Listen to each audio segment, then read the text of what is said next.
आए तो भी वहां से लौटे आए, अभिमान सहित लौटे आए। अभिमान सहित क्या लौटे आए? अब उसको अपनी बुद्धि इंटरप्रेट कर लेगी अपने में। अरे सर्दियों में कोई प्राण देने थे जिसमें पानी में घुसते, उसके भीतर घुसते, सर्दी लग जाती तो क्या फायदा था? हमने कितनी होशियारी की कि दूर से चले आए, उसमें स्नान नहीं किया, लेकिन प्राण चले जाते उसमें, तो प्राण सर्दी के दिन पानी में घुसते। तो अपनी बुद्धि के ऊपर बड़ा अभिमान रख करके बड़ी समझदारी का हमने काम किया कि उसमें भीतर हम घुसे नहीं। ऐसे लोग इस कथा को सुनते, अब कथा के ऊपर इसी बात को लगाओ, इसी उदाहरण को, कथा सुनने के लिए तो गए लेकिन आ गई नींद, तो बात तो कुछ समझ में आई नहीं। लेकिन किस अभिमान से लौटे फिर हुए? इस अभिमान से लौटे कथा में है ही क्या बात जो उसमें कुछ जो है वो सीखी जाती, कुछ सीखी जाती, सुनी जाती। ये तो बेकार की बातें इस प्रकार की होती रहती हैं, इसमें कुछ तत्व की बात नहीं। कोई कोई तो इस प्रकार सोचता कि अगर कथा सुन लेते और कथा का कुछ हमारे जीवन के ऊपर प्रभाव पड़ जाता तो हमारी जिंदगी ही बेकार हो जाती। कैसे बेकार हो जाती? जो आजकल का कलयुग का जमाना है दंड फंद का, वो कर्म कर ही न पाते और पेट भरना भी मुश्किल हो जाता। इसलिए हम इतने होशियार हैं कि उसमें हमने रामचरितमानस की कथा सुनी नहीं। हम अपने आप को सुरक्षित बनाए रखे, हमारा अपना काम चलता रहेगा, जीवन बेकार नहीं होगा, ऐसे समझ करके जो है वो कथा नहीं सुनते। तो फिर गए क्यों थे? कथा सुनी क्यों रहे थे? अरे कहा सुनने कोई अपने मन से थोड़ी गए, वो तो दूसरे लोग जबरदस्ती पकड़ ले गए, कहीं नहीं नहीं हम चल रहे हैं, तुम भी चलो हमारे साथ। तो ऐसे वो लोग जो पकड़ लाए थे, तो बांधी कोई बाजारें थोड़ी लगती, चलो उसकी आकर के बैठा दिया उनको, तो अपने उत्तेजित सो लिया, चलो तुम कथा सुन लो, तब तक हम अपने आराम कर लेते हैं। सो लिए, सो करके बाद चले गए। तो ऐसे एक से एक होशियार लोग हैं दुनिया में, उनकी बुद्धि अपने अपने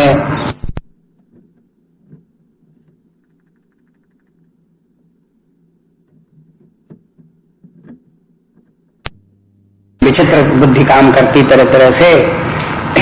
तो कहते हैं कर न जाए शरमज्जन पाना। जैसे सरोवर में दो बातें होती हैं, स्नान भी किया जा सकता है और पानी पिया भी जा सकता है। वैसे तो चार हैं, दरस परस, ये दो बातें और हैं। तो दरस तो मानो उसको हो ही गया और परस माने उसने पानी छू करके देख लिया कितना ठंडा है, और फिर सर्दी उसको लगने लगी। इसलिए मानो दो काम तो उसने किए, लेकिन तीसरा जो है उसने न तो लेकर के पानी चुल्लू पर पिया, मुंह में रखा, और न उसमें स्नान किया। इसलिए दो बातें यहाँ निषेध कर दिया। कहा कि कर न जाए शरमज्जन पाना, उसमें सरोवर में न स्नान किया न पानी पिया। अब इसमें कथा में क्या है? शरमज्जन और पान, उसमें कथा में डुबकी लगाना और कथा को सुनना, ये तो स्नान करना हो गया।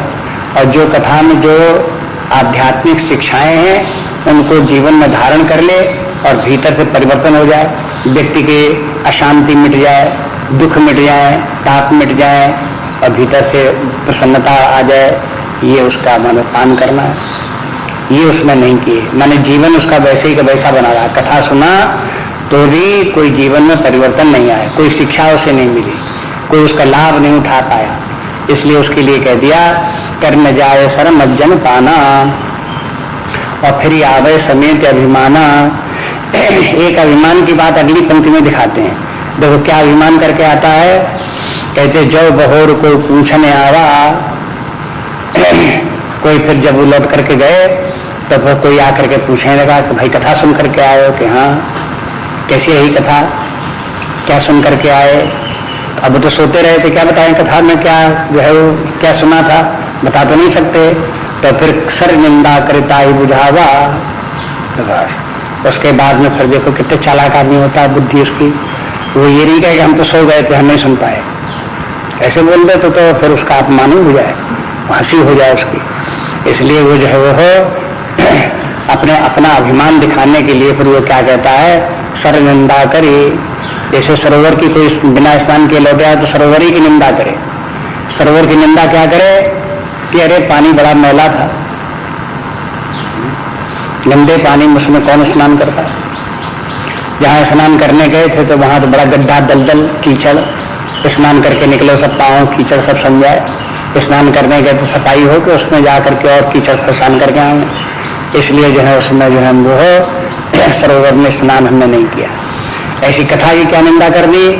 अरे कथा में कोई इंटरेस्टिंग कथा नहीं, न उसमें कोई हारमोनियम बजे, न कहीं उसमें तबला बजे, न कहीं कोई उसमें संगीत। कथा का सूखी सूखी कथा सुनाते हैं, ऐसी कथा कौन सुने। ऐसी कथा तो सुनने में नींद आती है। सुनने वाले आए तो उठ के चले गए सब, कहा कि अरे माँ कथा बिल्कुल बेकार, कोई मजा नहीं आया कथा। ऐसे करके जो वो हो उसकी कथा की निंदा करके सुना दी।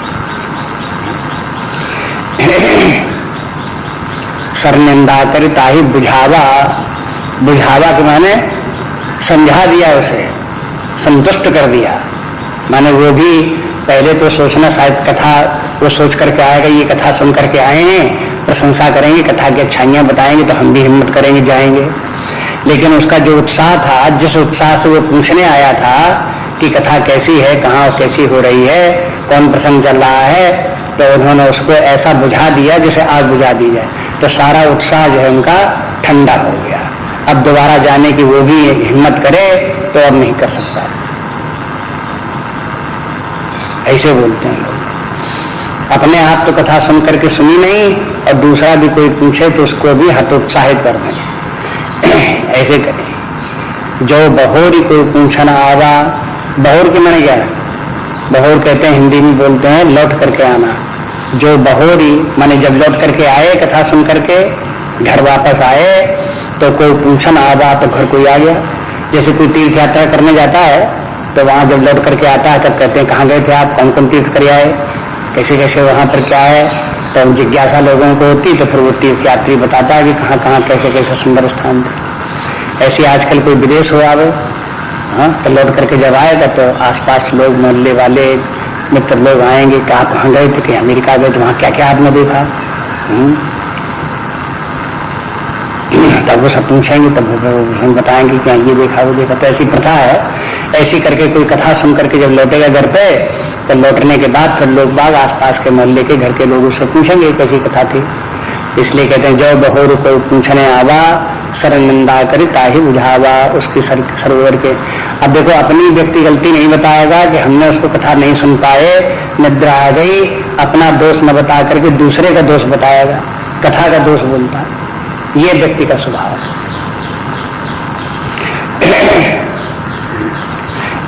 बहुत बार लोग जो है जब कहीं निंदा करते हैं तो वो अपनी कमजोरी न बता करके दूसरे की बताएंगे। जैसे मान लो कि कोई गीता पढ़ने के लिए किसी से कहें तो गीता उसने ट्राई की, पढ़ी और समझ में नहीं आई तो पूछा भाई पढ़ी गीता, कि हाँ पढ़ी, बहुत कठिन है। अब ये तो बताएंगे गीता बहुत कठिन है, ये नहीं कहेंगे हमारी बुद्धि इतनी कुंठित है कि उसमें से कुछ ले ही नहीं पाई। ऐसे नहीं बोलेगा। ऐसे कैसे बोले, उसके अभिमान में धक्का ना लगेगा।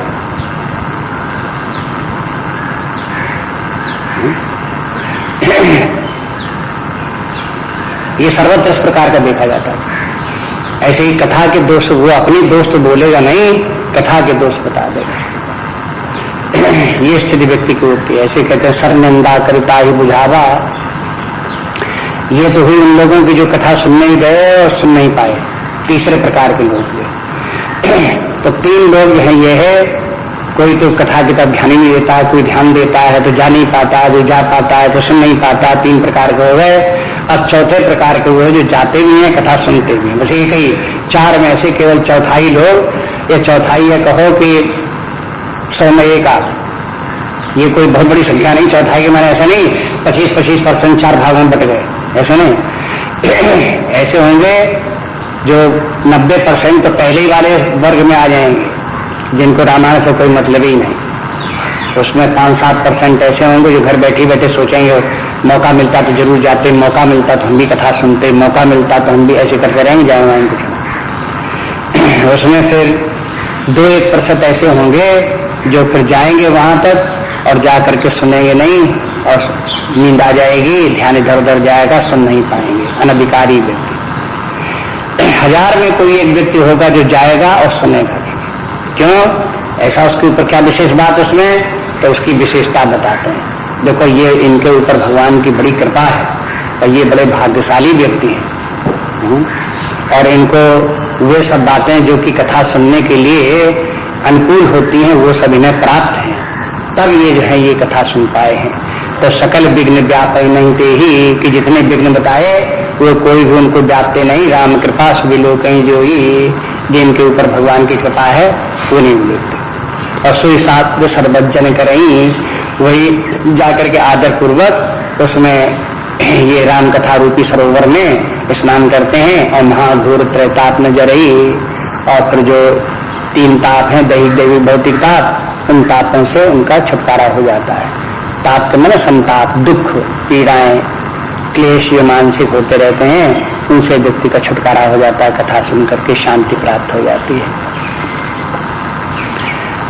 विघ्न व्यापना के माने क्या है कि देखो ऐसा नहीं है कि ये चौथे प्रकार के जो लोग हैं इनके जीवन में कहीं कोई विघ्न है ही नहीं। इस पंक्ति से यह अर्थ नहीं लगता है। विघ्न तो जैसे अन्य लोगों के लिए है, तैसे इस चौथे प्रकार के लोगों के लिए भी विघ्न है। इनके भी ऐसे लोग हैं कि जो कुसंगी लोग जो होंगे या भगवान की कथा के विरोधी होंगे, तो वो बाघ, सिंह और सर्प की तरह फटकारते होंगे, गरजते होंगे, ये समस्या होगी। इनके सामने भी घर के तमाम काम होंगे, इनके साथ भी तमाम और जंजाल होंगे, ये सब इनके साथ में भी है। लेकिन अन्य लोगों को तो वो जो बाधाएं थी वो व्याप गई। सुनने गए तो नींद की बाधा व्याप गई, तो उनके तो नींदा ये सब बाधाएं व्यापी। लेकिन एक चौथे प्रकार के व्यक्ति हैं जिनकी बाधाएं इनके भी साथ में हैं, लेकिन बाधाएं इनको व्यापी नहीं। अब कोई ऐसा अर्थ लगा हुआ, अरे साहब इनको बाधा नहीं इनके लिए कोई बाधा ही नहीं है, तो इन्होंने कथा सुनी, हमारे साथ तो तमाम बाधाएं हैं। लोग बात ऐसा ही करते हैं। तो शास्त्र देखो सब बात को स्पष्ट करता है। अन्य लोग जो कि कथा सुनने नहीं पहुंच पाए वो ये कहेंगे भाई हम कैसे सुनने जाते, हमारे साथ तो तमाम बाधाएं लगी हैं, हम कैसे सुन पाते। और जिन्होंने सुन लिया उनको क्या कहते हैं? कहते हैं उनके कहाँ बाधा है, वो तो अपने जो है निर्बाध हैं, तो पहुंच गए सुनी मौत से। ऐसा नहीं है, उनके साथ भी बाधाएं हैं, लेकिन वो अपनी उन बाधाओं से बच करके निकल गए। भगवान की कृपा से उनकी बाधाओं ने उनको रास्ता रोक नहीं पाई, बाधाएं बनी रही बस। तो इसलिए कहते हैं सकल विघ्न व्यापई नहीं ते ही, राम सुकृपा बिलो कहीं जी। भगवान की कृपा सो भी सुकृपा। भगवान की कृपा तो सबके ऊपर होती ही है। और जिन लोगों को, जो लोग भगवान की कथा सुनने नहीं जाते, उनके ऊपर भगवान की कृपा है। क्या कृपा है? घर के बहुत से काम है उनके, बड़ी संपन्नता है, बड़ी बड़ी बड़ी स्टेट उनके हैं, बहुत अपने कारखाने हैं, बड़ी दुकानें हैं, बड़े खेत बाड़ी तमाम है। उन सब में जितने जंजाल हैं, काम धाम में अपने फंसे रहते हैं, तो वो भी सब भगवान की कृपा है। जितनी इतनी संपत्ति है, इतना सब व्यवस्था है, उसके सब काम में लगे हुए भगवान की कृपा नहीं है। उनसे पूछो तो कहेंगे सब भगवान की कृपा है। तो है तो उनको पास ही भगवान की कृपा है। लेकिन उस कृपा को सुकृपा नहीं कह सकते। वो कृपा फंसाने वाली कृपा है। भगवान की अध्यात्म विद्या से दूर रखने वाली अगर कृपा है भगवान की, तो कोई सुकृपा नहीं। कृपा सुकृपा तब जब व्यक्ति जो है वो अध्यात्म तरफ उन्मुख हो, भगवान का प्रेम हो, भक्ति हो, ज्ञान हो, ये सब व्यक्ति के जीवन में आवे, तब समझो भगवान की कृपा बहुत अच्छी कृपा हुई है। और उस कृपा का फल भी बताते हैं कि सोई सादर सरमज्जन करई, वही फिर इस अध्यात्म विद्या को सीखता है। रामचरितमानस का अध्ययन करना, सुनने के माने अध्यात्म विद्या को सीखना, समझना, जीवन में धारण करना। ये तो महाघोर त्रैताप में जरई। फिर उस विद्या का प्रभाव ये होता है कि जो तीनों ताप हैं, वो 3 प्रकार के जितने भी क्लेश जीवन के दुख हैं, वो 3 प्रकार बांध दिए है, उनमें से कोई उसको नहीं होता। माने समस्त दुखों से छुटकारा उसका हो जाता है, परम शांति विश्राम आनंद में जीवन जीता है। और ते नर यह सर तजे न काऊ, कहते हैं कि वे लोग जो हैं इस सरोवर को फिर कभी छोड़ते नहीं। क्यों? कि जिनका के सारे दुख ही जिनके की क्षीण हो गए, जिस कथा के कारण से सुनते हुए, जिस अध्यात्म विद्या को जीवन धारण किया, सारे दुखों से क्लेशों से छुटकारा हो गया, अब वो भाई उसको कैसे छोड़ेगा? वो तो उसे छोड़ेगा, उसे बड़ा कल्याणकारी लगेगा। और उसको जीवन में सिद्ध हो गया कि कथा, ये अध्यात्म विद्या जीवन के लिए बड़ी हितकारिणी है, इसलिए इसे छोड़ना ही चाहिए।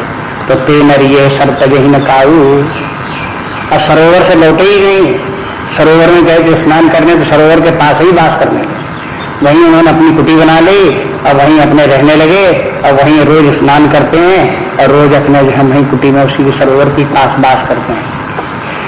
जैसे पहले वर्णन किया था कि मानसरोवर, ये सरोवर बन गया 4 घाट वाला, सीढ़ियां 7 हो गई, और उसके बाद क्या वर्णन किया कि चारों तरफ अमराई है। अमराई काहे बात की है?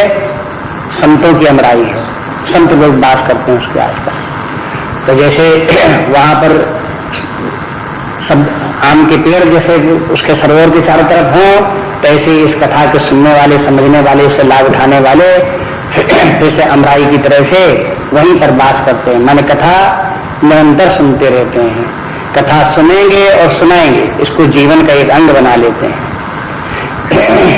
अपने जीवन को सुरक्षित रखना, संसार के क्लेश पाप उनको न सताएं। कलयुग में जो नाना प्रकार के दुराचार, भ्रष्टाचार जैसे काम, क्रोध आदि विकार जैसे आक्रमण आदि तूफान की तरह चलते रहते हैं, उनसे अपने आप को बचाए रखने के लिए रोज कथा सुनते हैं, रोज कथा सुनाते हैं और रोज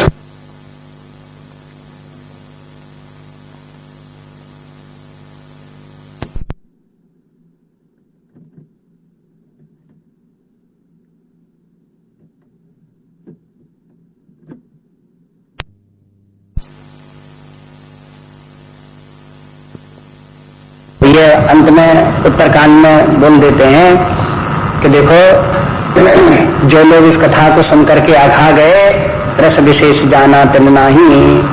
माने इस कथा का रस तो ये है कि इस कथा के कथा तो बोलते हैं कथा शब्द, लेकिन कथा के माने अध्यात्म विद्या करके अपने जो आत्म ज्ञान, परमात्म ज्ञान, अपने जो है वो निर्विषय जीवन, शांतमय जीवन, उदारता का, परोपकार का, सद्गुणों का जीवन, ये सब जीवन जिसके एक बार जिसके जीवन में आ गया, उसका लाभ उसको दिख गया, तो फिर वो छोड़ देता उसको कि चलो उसका लाभ हमने उठा लिया, बता जाने दो।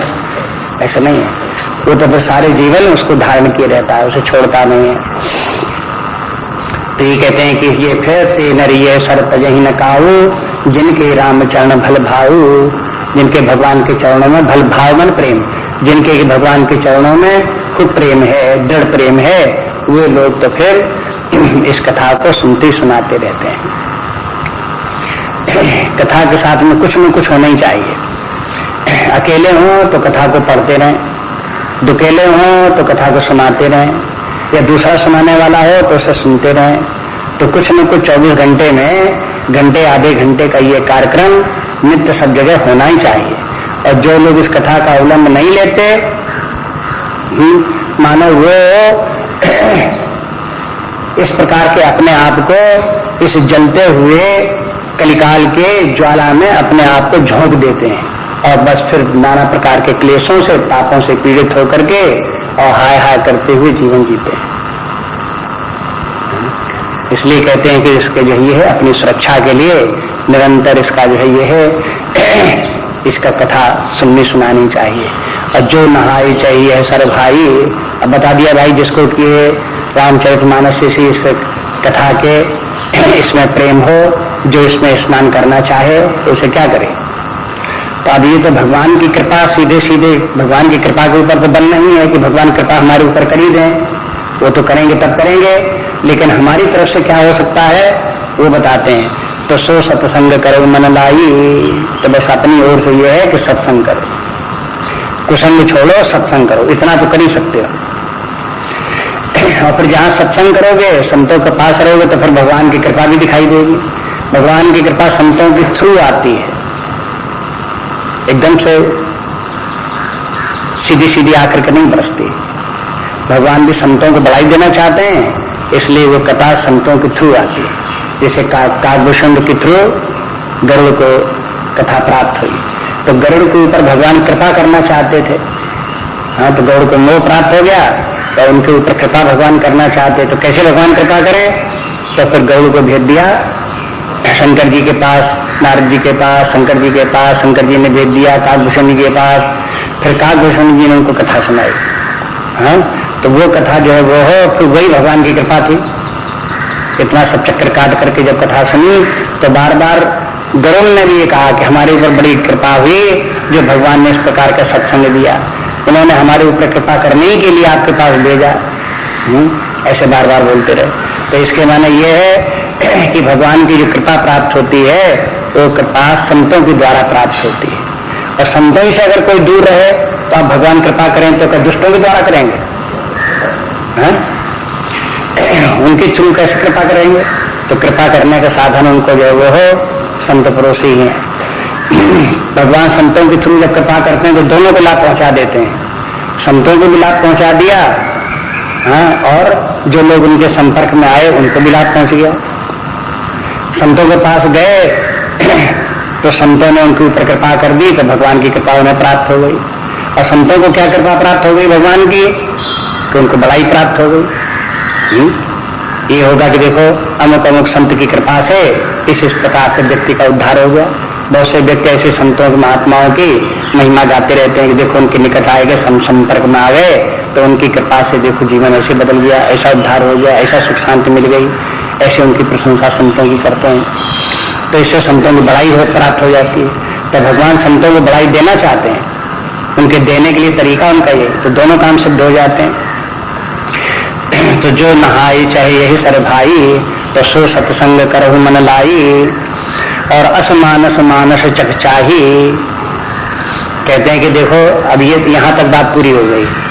कैसा ये मानसरोवर कैसा था वो बता दिया। पहली बात ये बता दी मानसरोवर की उत्पत्ति कैसे हुई, और दूसरी ये किस प्रकार का है, ये दो बातें हो गई। अब आगे तीसरी बात बताने जा रहे हैं कि जग प्रचार जय हेतु, तो उसका उद्गम यहाँ से होता है। जग में प्रचार कैसे हुआ? तो तुलसीदास जी कहते हैं असमानस मानस चकचाही, ऐसे मानस को हमने अपनी मानसिक नेत्र से देखा। तो भाई कभी बुद्धि विमल अवगाही, तो कवि की मैंने तुलसीदास जी की बुद्धि जो है वो अवगाही निर्मल हुई। अवगाहना के माने स्नान करना, तो उसमें डुबकी लगाए तो डुबकी लगाने से बुद्धि शुद्ध हो गई। अब इसके माने क्या हुआ? अब आप कल्पना करो कि तुलसीदास ने जो पहले गुरु से ये कथा सुनी, कई बार गुरु ने कथा सुनाई, उसके बाद और संतों ने बहुत सी कथा सुनाई। वो सब कथा सुनते सुनते उनके हृदय में समस्त कथा जैसे सरोवर में जहाँ थला हो, गड्ढा हो, उसमें खूब पानी ऊपर तक भर जाए, ऐसे खूब ये कथा उनके हृदय रूपी थलये में खूब भर गई, खूब भर गई और फिरा दी गई। तो उसी में फिर तुलसीदास ने क्या किया? अपनी बुद्धि को उसी में डुबोया। डुबोया के माने क्या? स्नान करने के माने क्या? कि सुनी हुई कथा थी उसका बार बार अनुचिंतन किया कि किसने क्या कथा सुनाई, किसने क्या कथा सुनाई, उसमें क्या महत्व था, उसमें क्या महत्व था, इनका इनकी संगत कैसे बैठती है, कि कौन किस प्रकार से किस बात को कैसे समझना चाहिए। अब ये सब अपने भीतर किया, उन्होंने बैठे बैठे विचार किया, तो उसमें सुनी हुई कथा जो चित्त में उनको ठहरी थी उसका अवगाहन कहलाता है, या मनन कह लो, कहती है उन्होंने क्या। तो देखो ये भी इसके बाद होता है, कथा सुनी भी जाती है और सुनने के बाद उसका मनन भी होता है। मनन करते करते उसका प्रभाव क्या होता है कि बुद्धि निर्मल हो जाती है। निर्मल बुद्धि के माने है संपूर्ण कथा का ताना बाना साफ साफ समझ में आ जाता है कि यहाँ ये घटना इस कारण से हुई, इस प्रकार से हुई, इसका संबंध इससे इस प्रकार से, इसका संबंध इसका इसको इस प्रकार से है, भगवान ने ये लीला इस हेतु से की, इसका फल इस प्रकार से हुआ, किसका लाभ किसको हुआ। इस प्रकार जितने भी उसके ताने बाने जितने हैं वो सब विचार करते करते सब चित्त में समझ में आ जाते हैं। ये बुद्धि का स्पष्ट रूप से समझ में आ जाना बुद्धि का निर्मल होना है। तो तुलसीदास जी कहते हैं हमने ऐसे किया, भाई कभी बुद्धि विमल अवगाही। अवगाही बाद में जो शब्द आया वो पहले तुलसी ये कहना चाहिए कि उसमें ऐसे मानसरोवर में जो आध्यात्मिक मानसरोवर अपने हृदय में अंतर में है उसमें अवगाहन कर करके कवि की बुद्धि निर्मल हो गई। कवि क्यों बोला? इसलिए बोला कि जब बुद्धि निर्मल हो गई तो उसमें कवित्व भी जागृत हो गया। कवि जो है वो हो निर्मल बुद्धि का सूचक भी है ये, इसलिए कवि शब्द का प्रयोग किया। और उसके बाद में फिर उसमें उनके तुलसीदास जी की बुद्धि निर्मल हो गई, सुनिर्मल हो गई, मानो उसमें ज्ञान का प्रकाश बिल्कुल स्पष्ट रूप से आ गया। और कवि कहकर के ये बता दिया कि उसमें भाव प्रवण बुद्धि हो गई, भावना भी आ गई उसमें। बिना भावना की काव्य रचना नहीं होती। प्रेम हो, भावना हो, तब जो है कविता की रचना होती है। तो हृदय जो है वो भी विकसित हुआ, भावना भी जागृत हुई, तो ऐसे काव्य बुद्धि हुई। इसमें पहली पंक्ति में असमानस मानस चकचाही, मानस शब्द 2 बार आया। एक बार मानस आया सरोवर के अर्थ में, और एक बार मानस आया मन का मानस, मानसिक। मानसचक मतलब मानसिक नेत्र से, मानसिक मतलब ज्ञान के नेत्र से। जब हमने ज्ञान के नेत्रों से, अपनी ज्ञान दृष्टि से इस मानसरोवर में स्नान किया, हाँ, ये 2 अर्थ हो गए इसका। इस प्रकार से अनुप्रास कहलाता है। अच्छे का अनुप्रास भी कई शब्द 2 बार आता है, तब अनुप्रास कहलाता है। सो इस प्रकार से हो गया। उसमें तुलसीदास जी कहते हैं कि अपने हृदय में इस प्रकार से हमने आंतरिक दृष्टि, ज्ञान की दृष्टि स्नान किया, बुद्धि निर्मल हो गई, भगवान के चरित्र साफ साफ स्पष्ट आ गए हृदय में। और आ ही नहीं गए हृदय में, बल्कि एक उत्साह भी जागृत हो गया। उसके परिणाम स्वरूप क्या हुआ कि भयु हृदय आनंद उछाहू, तो हृदय में उससे बड़ा आनंद का भी अनुभव हुआ। अब देखो, अध्यात्म के ज्ञान में जो कुछ ज्ञान के शास्त्रों में जो कहा जाता है वही सब इसमें भी है, कथा में भी।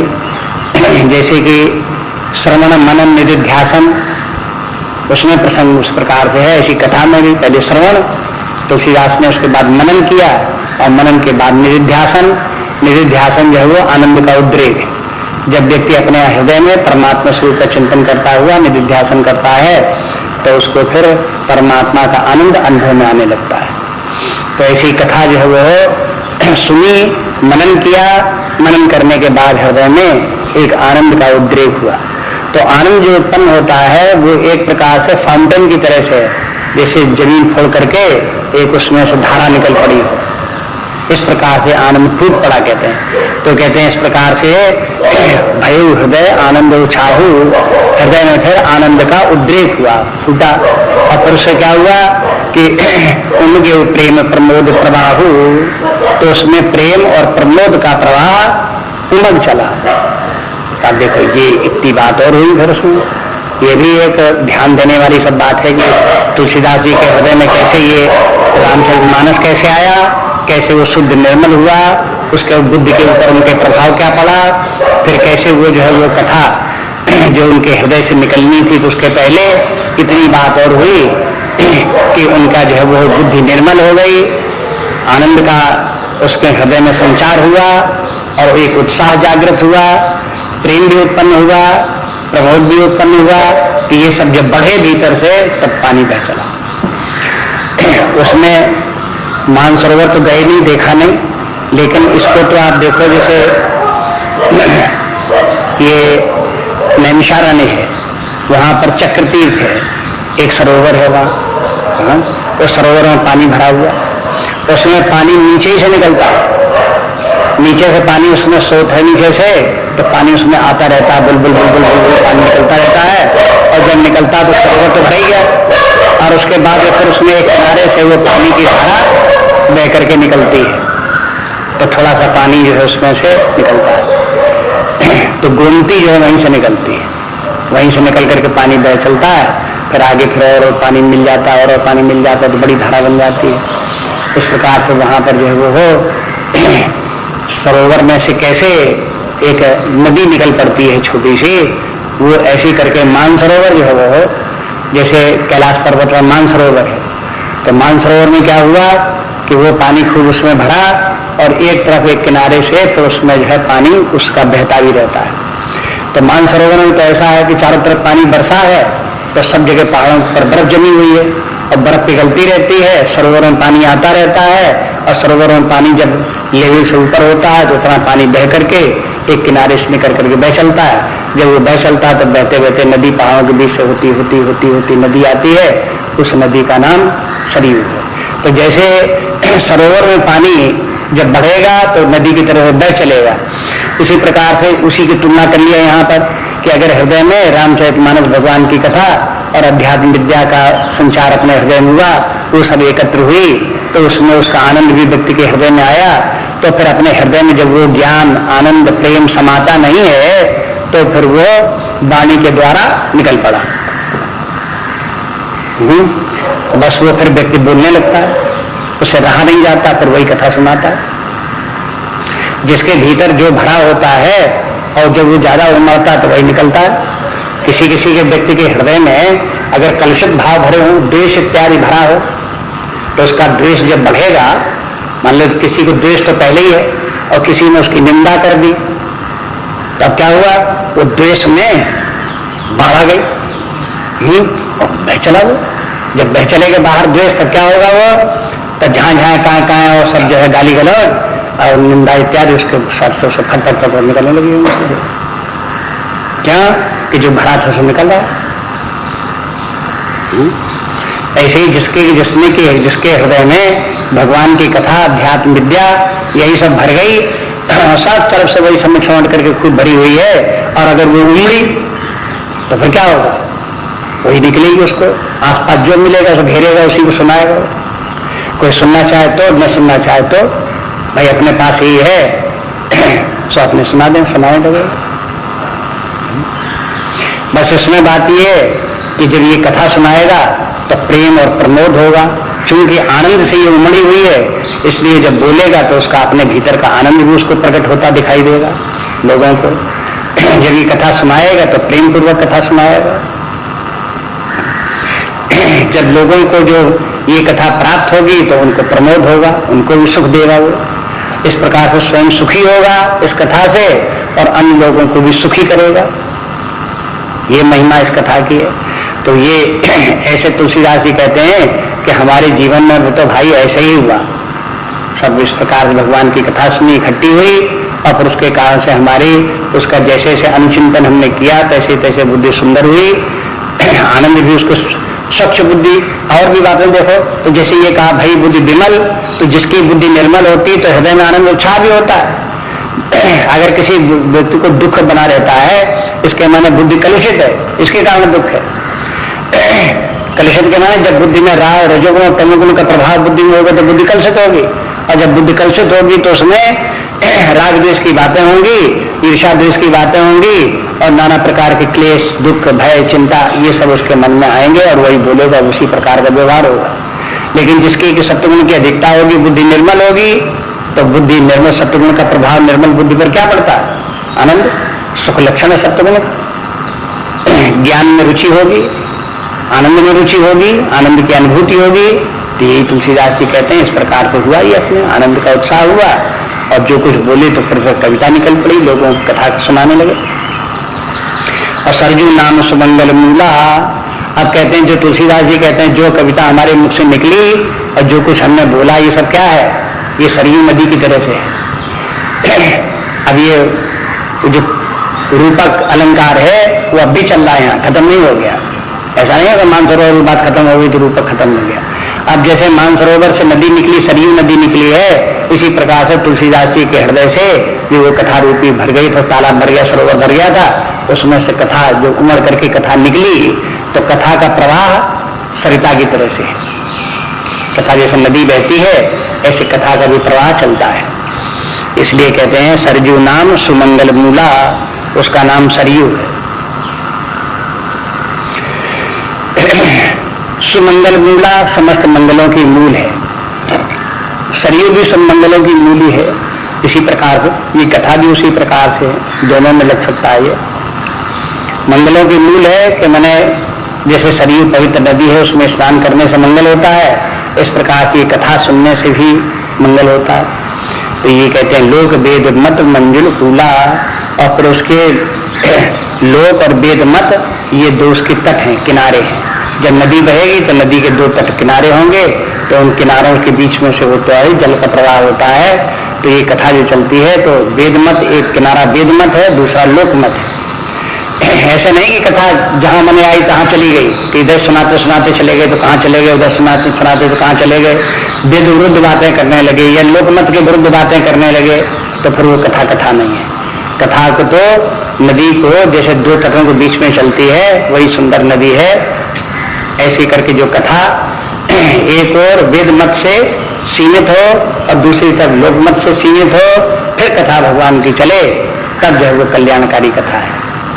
तो कहते हैं इस प्रकार से ये कथा चली। सरयू के माने क्या है? चूंकि मानसरोवर रूपी सर से ये निकली नदी है, इसलिए उसका नाम सरयू है। गंगा जी तो गोमुख से निकली, जमुना जी इसी प्रकार से जन्मोत्री से निकली है वहां से। लेकिन ये सरयू कहां से निकली? का मानसरोवर से निकली।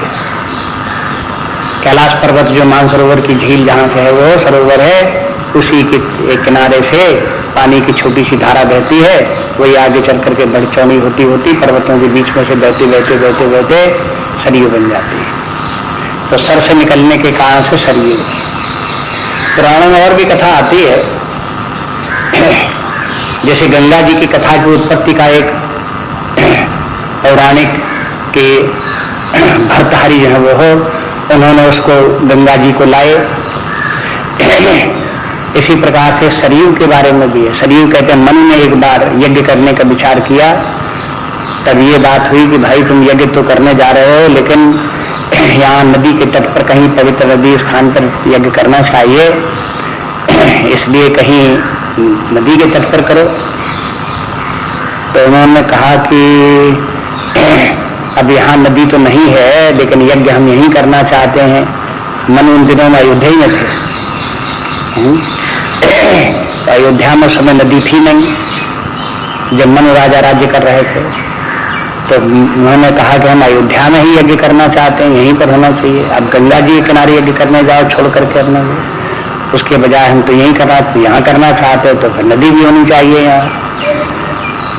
तो मनु ने एक बाण छोड़ा और वो गया वहां मानसरोवर में, और मानसरोवर का एक किनारा जो है उसने काट दिया।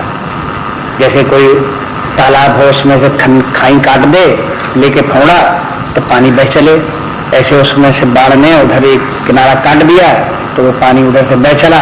आगे आगे बाण चला, पीछे पीछे वो पानी बहता हुआ चला, और बाण आकर के अयोध्या से होकर के निकला, गंगा जी में जाकर के वहां पहुंचा, तो बस पीछे पीछे पानी आता गया, आगे चल करके गंगा जी में मिल गया पानी।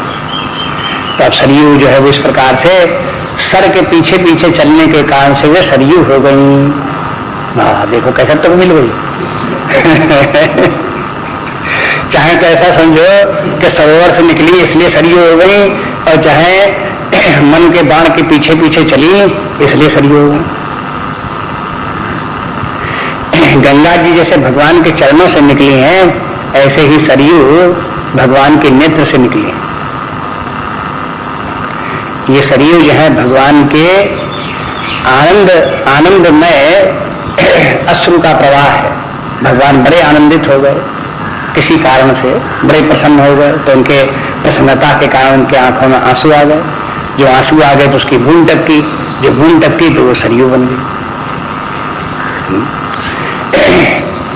जब वो बूंद टपकी तो मानसरोवर में टपकी, तो मानसरोवर में आ गई बाढ़, ज्यादा पानी हो गया उसमें।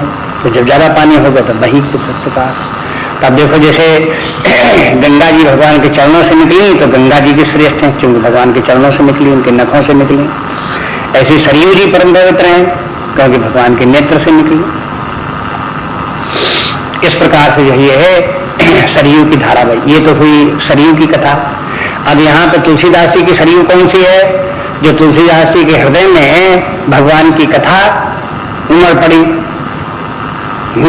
और कविता बन गई, और कविता की कथा तुलसीदास जी जो बोल पड़े और चल दी कथा, तो कथा का जो प्रवाह है वो स्वयं ही सरयू के समान है। कथा इधर भगवान की कथा है और उधर सरयू नदी है। तो अब इन दोनों की तुलना चलेगी आगे, जितना इनके रूपक चलेगा तो नदी और कविता ये दोनों का रूप एक समान होगा। सरयू नाम सुमंदर मूला, लोक वेद मत मंजुल कूला। जैसे नदी के किनारे दो तट होते हैं, तो यहाँ भी दो तट है, एक तट है वेद मत, दूसरा लोकमत है। इन दोनों के बीच में कथा चलती है। नदी पुनीत सुमानस नंदनी। अब देखो ये नदी बड़ी पवित्र है, दोनों ही नदियां पवित्र हैं, सरयू भी पवित्र है और तुलसीदास की कथा भी पवित्र है। तो कहते हैं नदी पुनीत सुमानस नंदनी, ये मानस नंदिनी है। नंदिनी में पुत्री, मानस की पुत्री है, सुंदर मानस की पुत्री है। तो जैसे मानसरोवर की पुत्री सरयू नदी है, इसी प्रकार से ये है तुलसीदास के मानसरोवर में अपने हृदय में जो सरोवर जल इकट्ठा हो गया था, उसी से ये कथा फूट करके निकली है, इसलिए उसी की है पुत्री है। सुमानस नंदनी और कलिमल तरण तरु मूल निकंदनी, ये उसका फल है। जैसे वो नदी जब कोई बहती है तो उसका पानी बहता है, तो नदी के किनारे जो झाड़ी झंखाड़ होते हैं, पेड़ होते हैं, तो जब ज्यादा पानी आता है तो उसकी जड़ें खुल जाती हैं, पेड़ गिर जाते हैं और उसकी झाड़ियां उसी पानी में बह जाती हैं, ये सब बहे चले जाते हैं पानी। इसी प्रकार से जब भगवान की कथा आई तो इसमें क्या क्या बह गया, कलिमल बह गया। कलयुग का सारे दोष जितने हैं विकार, राग द्वेष काम क्रोध मद मत्सर ईर्षा द्वेष छल प्रपंच पाखंड आदि, ये सब झाड़ी झंखाड़ की तरह से इस कथा में बहे चले गए। तो कलिमल तरण तरु मूल, तरण और तरु, तरण के माने झाड़ी झंखाड़ और तरु माने बड़े वृक्ष, मूल निकंदनी, मूल माने उनको जड़ से उखाड़ फेंक देने वाली है। जैसे नदी जड़ से उखाड़ के पेड़ों में फेंक देती है, तो ऐसे ये कलयुग के जितने मल हैं, तो दो तरह से इनका निकंदन होता है। एक तो ये जड़ से नहीं गए, किसी व्यक्ति ने संयम किया, मान लो है तो राग द्वेष, लेकिन उसने सोचा राग द्वेष बहुत खराब है तो काम क्रोध लेकिन बहुत खराब है, तो उसने उसके ऊपर दबाव डाल करके सप्रेस कर लिया। तो बीज तो उसका नहीं गया, जड़ तो नहीं गई, वो दब गया और प्रकट नहीं होता, लोगों को दिखाई नहीं देता। लेकिन अगर ऐसा हो जाए तो जड़ सहित चला जाए, उसमें सप्रेशन नहीं हो बल्कि अपने अंदर उसका बीज ही न रह जाए, काम क्रोध रह ही न जाए, अपने अंदर राग द्वेष रह ही न जाए, बिल्कुल साफ हो जाए, तो ये कथा का तो प्रभाव ऐसा है कि फिर व्यक्ति के बिल्कुल काम क्रोध समस्त विकार जड़ सहित समाप्त हो जाते हैं, उनके बीच में बसता ही नहीं, दोबारा फिर उनमें हरियाएं, ये समस्या नहीं होती। तो कलिमल तरण तरु मूल निकंदनी और श्रोता तबित समाजपुर ग्राम नगर दूकूल। और फिर इस कथा के सुनने वाले होने चाहिए। और जैसे नदी बहेगी तो नदी के किनारे पर नदी की जगह जगह किनारे पर कहीं गांव होगा, कहीं पुर होगा, कहीं नगर होगा, इस प्रकार से जो है वो हो जगह जगह बसे होते हैं। पुराने जमाने में नदियों के किनारे किनारे बड़े शहर भी बस जाते थे, छोटे शहर भी बस जाते थे, छोटे गांव भी बस जाते थे, तो जगह जगह गांव बसे होते थे। ऐसे जैसे नदी के किनारे पर ये सब इनकी बस्ती, इसी प्रकार तीन प्रकार के जो श्रोता हैं वे मान लो तीन प्रकार की बस्तियां। अब श्रोता तीन प्रकार के हैं। अब तीन प्रकार का श्रोता जो पहले बताया है उनमें से नहीं है। अब तीन प्रकार से श्रोता जो है ये है साधकों की दृष्टि है। एक तो विषयी और दूसरे जिज्ञासु या साधक और तीसरे सिद्ध, जिनको कि उसमें सफलता प्राप्त हो गई। इस प्रकार के तीन प्रकार के साधक हैं। अभी तो उनके विषयों की जिनकी की प्रीति छूटी नहीं, लेकिन कथा सुनने में प्रीति हो गई है, ऐसे लोग विषयी लोग हैं कथा सुनने वाले। दूसरे लोग जो है उन्होंने अपने विषयी जीवन का तो त्याग कर दिया है, साधना में जीवन जी रहे हैं, संयम रखते हैं, मनोनिग्रह रखते हैं, चिंतन करते हैं, ध्यान करते हैं, भगवान का पूजन करते हैं। ऐसे लोग भगवान की कथा सुनते हैं तो साधक लोग हैं। तो वो जो विषयी लोगों का जो है वो तो गांव की तरह से, छोटी बस्ती की तरह से गांव। और फिर जैसे विषयी लोग हैं ये जो दूसरे वाले लोग जो साधक लोग हैं ये मानो और बड़ी बस्ती की तरह से हैं, और जो लोग सिद्ध हैं वो और भी बड़ी बस्ती की तरह से हैं। इस प्रकार से जो है ये है ये तीन प्रकार के जो श्रोता हैं। श्रोता प्रवित समाज, प्रवित समाज श्रोता, और समाज इधर भी है, पुर नगर ग्राम, इनमें भी समाज वास करता है, मनुष्य इसमें भी वास करते हैं। और दूकुल माने दोनों तरफ बसे हुए हैं, माने ऐसा नहीं कि नदी के दक्षिण किनारे में या उत्तर किनारे में एक ही तरफ हो, बस्तियां दोनों तरफ होती हैं। तो इसी तरह से कथा सुनने वाले दोनों तरफ इस प्रकार के। फिर कहते हैं संत सभा अनुपम अवध सकल सुमंगल मूल। और फिर वो सरयू जब अयोध्या की तरफ से पास जाती है तो अयोध्या क्या है, वो तो संतों की सभा है, श्रोताओं की नहीं, संतों की सभा है। वहां तो संत ही संत वास करते हैं। तो कहते हैं वो हो संत सभा अनुपम, अनुपम जिसकी की कोई उपमा नहीं, ऐसे संत लोग जो है वो सब वहां वास करते हैं। सकल सुमंगल मूल, और वो सभी सब संत जितने हैं मंगल के मूल है, सब आनंद मंगल वाले, स्वयं आनंद स्वरूप है, मंगल स्वरूप है। और वो जहाँ जो लोग उनके संपर्क में आते हैं वो भी आनंदमय हो जाते हैं, उनका भी मंगल कल्याण हो जाता है। ऐसे करके ये संत लोग जो है अयोध्या जो है संत सभा के समान समझ में, जैसे सरयू के किनारे अयोध्या, ऐसी इस कथा के किनारे सुनने वाले जो हैं संत लोग जो है वो हो अयोध्या के समान हो गए। तो इस प्रकार से अब यहाँ से जो वो हो देखते हैं कि सरयू नदी जैसे उत्पन्न होती है तैसे भगवान की कथा तुलसीदास जी के हृदय से प्रकट होती है और वाणी से द्वारा होकर के फिर लोक कल्याण करती है। तो अब देखो जस प्रचार जी हेतु कैसे इसका प्रचार कैसे हुआ और क्यों हुआ, ये दोनों बातें अब सुनने को मिल रही हैं यहाँ से कि इसका प्रचार इस प्रकार का हुआ। तुलसीदास जी क्या करते, उनके हृदय में आनंद का उद्रेक हुआ तो कथा निकल पड़ी। अब उसका फल क्या हुआ कि जिन लोगों ने कथा इसको सुना उन लोगों के कलमल दूर हुए, शांति मिली, उनके तविताप दूर हुए, ये उसका फल हुआ। आगे उसी का और विस्तार करेंगे। पूरी कथा में जैसे जैसे नदी की धारा यहाँ से वहां तक बहती है उसी प्रकार कथा में फिर भगवान के अवतार से लेकर के राज सिंहासन पर बैठने तक की संपूर्ण कथा वो एक सरयू नदी की पूरी धारा है आदि से अंत तक। तो उसका सबका वर्णन कल करेंगे आगे देखेंगे।